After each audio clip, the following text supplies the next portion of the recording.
हम आगे बढ़ते हैं, हमें मंच की तरफ जाना है। मैं भूपेंद्र जी कटाक्ष जी को आमंत्रित करता हूँ। भूपेंद्र जी कटाक्ष आज गिरिजा कुलश्रेष्ठ की एक रचना का पाठ करेंगे। आप लोग जोरदार तालियों से उनका स्वागत करें। भूपेंद्र सिंह कटाक्ष।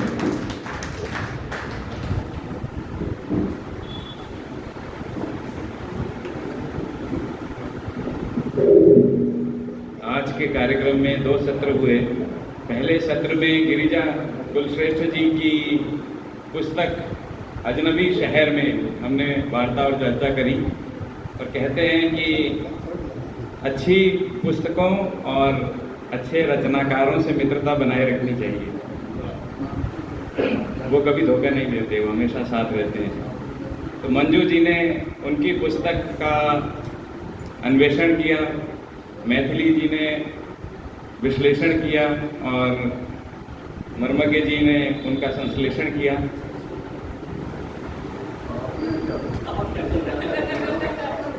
मैं सिर्फ वक्ता हूँ, मैं एक पाठक हूँ।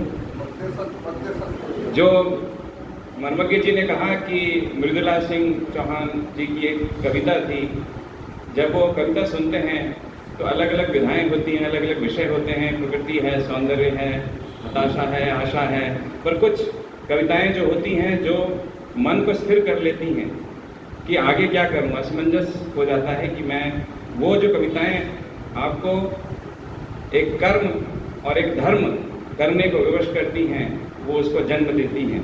तो ये कविता मुझे आदरणीय गिरिजा कुलश्रेष्ठ की कुछ ऐसी लगी जिसका कुछ समाधान नहीं निकला, पर एक विचार जरूर जनित करेगा। ये कविता का शीर्षक है माँ होने का मतलब।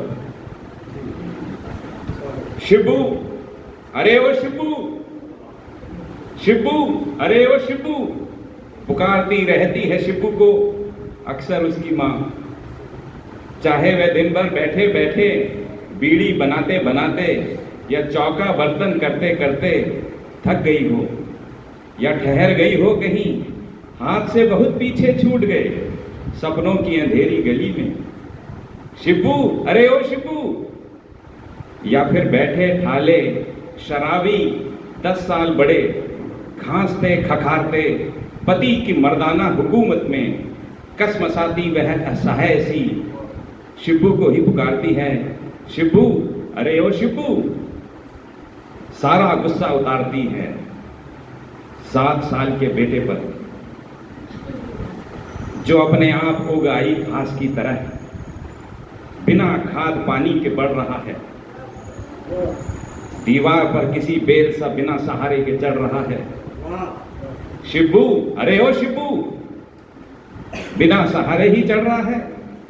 अरे अरे मरे, होंठ बंद कर, ठटरी बंधे, आग जले, मेरी जान न खा, आ चल बैठ मेरे साथ।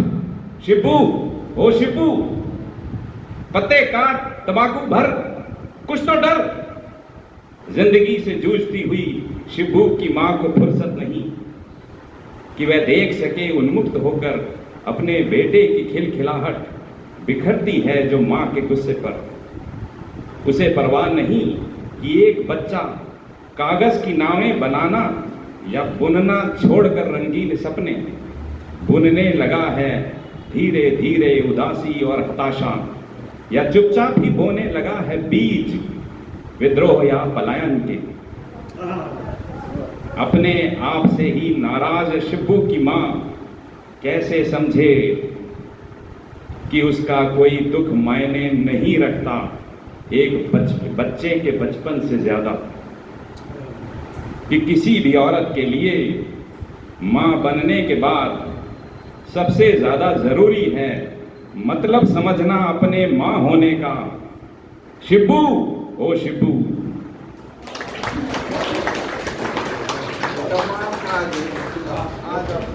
वाह, कविता वाचन कैसे किया जाए, कोई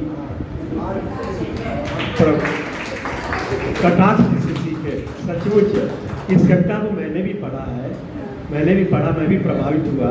लेकिन जिस तरह जिन्होंने पढ़ा, मुझे लगा कि कविता केवल गाकर ही नहीं, पढ़कर भी उसका प्रभाव लोगों तक पहुंचाया जा सकता है। सचमुच भाई आप तो कमाल के हैं, और कमाल के भी इसलिए कि आज ये अपने ऑफिस में एक अर्जी दिए हैं कि हर महीने के अंतिम रविवार को, इनका ऑफिस रविवार को भी रहता है, मैं नहीं आ पाऊंगा।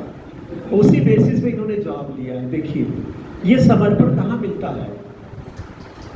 तब शिबू की कविताएं पढ़ पाते हैं। सचमुच नमन है आपको। और कविता भी इन्होंने, देखिए कविता का चुनाव करना इतनी जल्दी और उसे इतने जल्दी इस ढंग से पढ़ना, ये बहुत बड़ी बात है। और सचमुच ये बहुत, और गिरिजा जी की जितनी भी रचनाएं हैं सब मतलब जीवन के विभिन्न आयामों को उद्वेलित करती हैं, आपके सामने रखती हैं। और जैसा मैंने कहा अपनी बातों में कि एकदम अलग ढंग से वो लिखती हैं। उनके लिखने का जो भाव होता है, जो एक बुनावट होती है, वो एकदम अलग होती है। तो आइए मित्रों, हम जल्दी आगे बढ़ते हैं। और मैं सुधा दीक्षित जी को